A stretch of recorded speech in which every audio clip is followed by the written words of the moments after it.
જય બનાસ જય કિસાન. આપણે ફરી આજ શામજીભાઈના સાથે લાઈવ થઈએ છીએ. એમના થોડા એવા કોઈ પ્રશ્નો છે તો આપણા સમક્ષ રજૂ કરવા છે.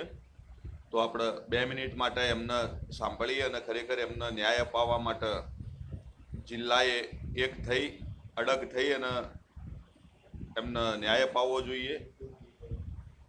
તો મિત્રો, આપણે એમને થોડી રીતે સાંભળીએ અને સમજીએ.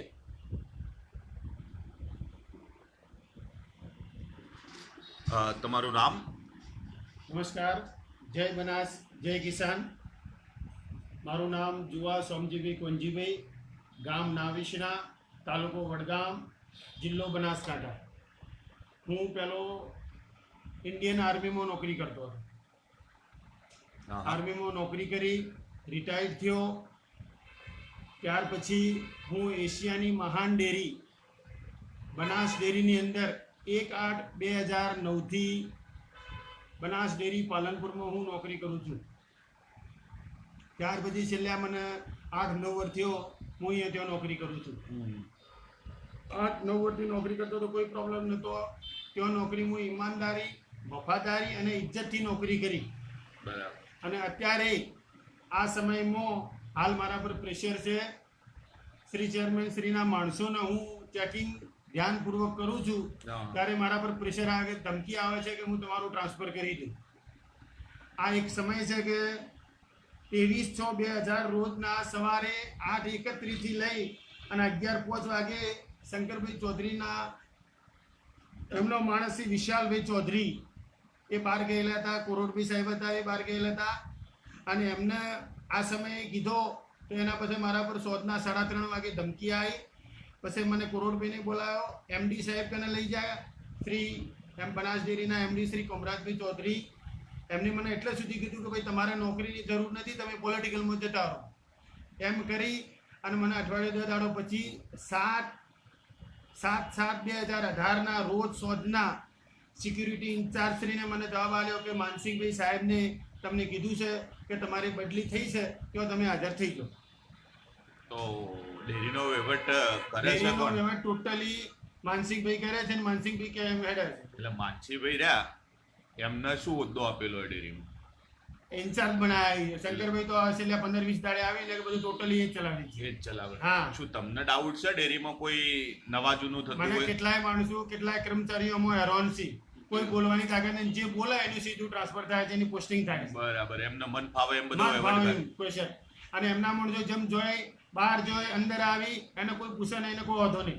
બાકી તમને એમને પૂછપરછ કરી તો સીધી તમારું ટ્રાન્સફર થાય. બરાબર.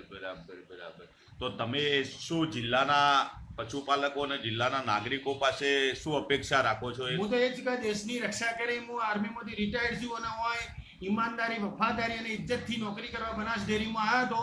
પણ આ લોકો મને નોકરી ઈમાનદારીથી ના કરવા, ઈમાનદારીથી કરવા લાગ્યો. ઈમાનદારીથી કરવા લાગ્યો તો મને કે ના, અહીંયા નહીં ચાલે, તમે નેતા બની જાઓ. એવા શ્રી એમડી નું બયાન હતું. બરાબર. તો અને મને હાલ કાતરવા જવાનું ટ્રાન્સફર કરી દીધું. આવા કેટલા માણસો હેરાન થતા છે ત્યાં આપણે બનાસ ડેરીના કર્મચારીઓ. બરાબર, એવું છે. તો એમના કોઈ ટેન્કરો બેન્કરો આવે એ તપાસ કરો કદાચ, તો પણ હેરાન તો કરતા જ હશે. 100%. બરાબર. તો એનો મતલબ ડેરીમાં ફૂલ ભ્રષ્ટાચાર થતો હોય એવું મને તો ભાસ થાય છે. તમને શું લાગે? મને એવું જ લાગે છે. એવું છે? અને ધમકી આલી છે કે જો વધારે બોલશો તો તમને બીજા બી બદલી કરી દેવા. બરાબર, એવું છે. નાજાયજ તંગ કરવામાં આવે છે. બરાબર, એવું. હાલ મને 7/7/2018ના રોજ મને સોદના કહેવામાં આવ્યું હતું કે તમે કાતરવા જતા રહો. માનસિંહભાઈના ઓર્ડર હું ઇન્ચાર્જશ્રીને, સિક્યુરિટી ઇન્ચાર્જશ્રીને પૂછ્યું. સાહેબ કોને પૂછ્યું તમને? એ મને કે ભાઈ માનસિંહભાઈના ઓર્ડર છે. માનસિંહભાઈ ઓર્ડર કરી કે આપણે ચેરમેન શંકરભાઈ કરી કે માનસિંહભાઈ કરી. હું દાડો ઓકે એમ કરી પછી હું આવ્યો. બરાબર. શું શંકરભાઈના વહીવટમાં તમને કઈ એવું લાગે છે કે ખોટો હોઈ શકે? ખોટું જ છે સાહેબ, ટોટલી ખોટું છે. એવું છે? હા. તો બનાસકાંઠાના પશુપાલકોએ શું કરવું જોઈએ ઓના માટે? બનાસકાંઠાના પશુપાલકો મને તમે સાથ આપો અને ઓનો ન્યાય આપો.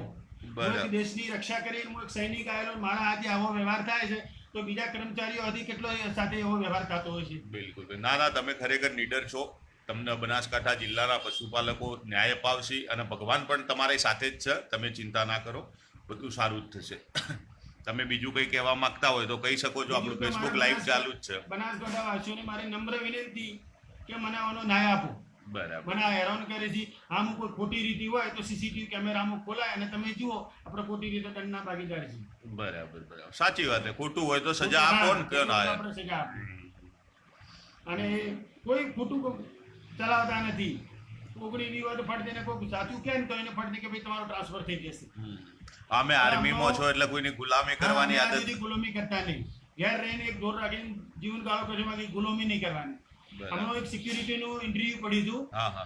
હવે સિક્યુરિટીનું ઇન્ટરવ્યુ પડ્યું હતું એમાં કે ભાઈ આર્મીનો કે બીએસએફ કે સીઆરપી કે આઈટીબીપી એનો અનુભવ માંગ્યો. બરાબર. 2 વર્ષ કે 5 વર્ષ. હવે એને ઇન્ટરવ્યુ લેવા માટે ઇન્ચાર્જ સિવિલિયન બેહાર્યો. હવે સિવિલિયનને શું ખબર પડે? બરાબર. એવું છે એમ?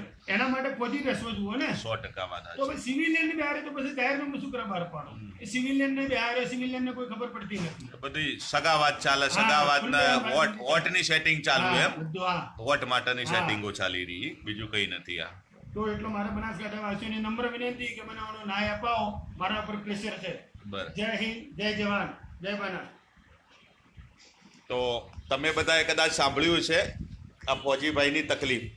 આ તો ફોજી છે તો બહાર આવ્યા બિચારા મારા દૂધ ગ્રાહકો, પશુપાલકો જે ખેતરમાં મજૂરી કરે છે, નથી કોર્ટની ખબર પડતી, નથી પંચાયત ઓફિસમાં જઈ શકતા, એવા લોકો ખરેખર બિચારા એટલા ચૂપ છે. તો જે યુવાનો ભણેલા ગણેલા છે, સમજદાર છે, જેના અંદર હિંમત છે, એ દરેક લોકોએ બહાર આવી અને આ શંકર ચૌધરીના ભ્રષ્ટાચાર વિરુદ્ધ એક આંદોલન ઊભું કરવું જોઈએ. અને એવું હોવું જોઈએ કે ડેરીના કર્મચારીઓને હેરાનગતિ બંધ કરો, અમારા પશુપાલકનો નફો પૂરો આપો, અમારા પશુપાલકોના ડેરીનો વહીવટ સરકારી ઓડિટ કરાય અને અમને સાચો એનો વહીવટ બતાવો. ખરેખર આ તકલીફો એક ભાઈને નથી, એવા ઘણા વ્યક્તિઓ છે, એવા ઘણા પશુપાલકો છે. ધીરે ધીરે બધા જ બહાર આવશે. બાકી એવું ના થાય કે બધું પતી જાય એના પછી બુદ્ધિ આવે. તો મહેરબાની કરી અને અમારા બનાસકાંઠાના પશુપાલકો હવે જાગો. જાગવાનો સમય છે, નહીં તો રહી જઈશું અને બસ મોઢામાં ઓગળી મૂકી અને બેસી રહેવાના દિવસો આવશે. ડેરીના અંદર શું ચાલી રહ્યું છે, શું નથી. આજે 2000 કરોડ રૂપિયા કરતાં પણ વધારે બનાસ ડેરીએ દેવું કર્યું છે. એ દેવું આપણા માથે છે ને આપણે જ ભરવાનું છે. આ 20 પૈસા મેડિકલ કોલેજમાં આપી આખી જિંદગી માટે આપણા ખભા ઉપર એ ભારણ મૂક્યું છે. 70 થી 80 કરોડ વર્ષે આપણે ચૂકવવાના રહેશે. શું આ ખેડૂતે આપવાના? શું આ ખોટું નથી? આપણો નફો જો કદાચ એમને દોઢો વહીવટ કર્યો છે તો એમને દોઢો નફો આપવો જોઈએ. તો કેમ દોઢો નફો નથી આપતા એનો પ્રશ્ન કરો. એના માટે કંઈક આંદોલન કરો. અને આંદોલન તમે ના કરી શકો તો મને ખાલી સહકાર આપો.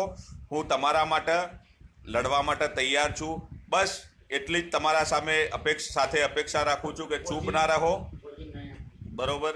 બીજું કે આપણા જે ભાઈ છે શામજીભાઈ, એમના આ જે તકલીફ છે એમને ન્યાય આપવા માટે દરેકે બહાર આવી અને આના માટે લડત આપવી પડશે. એનું આયોજન આપણે સાથે રહી અને બધા કરશું.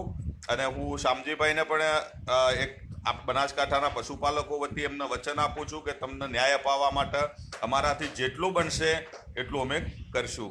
જય બનાસ, જય કિસાન.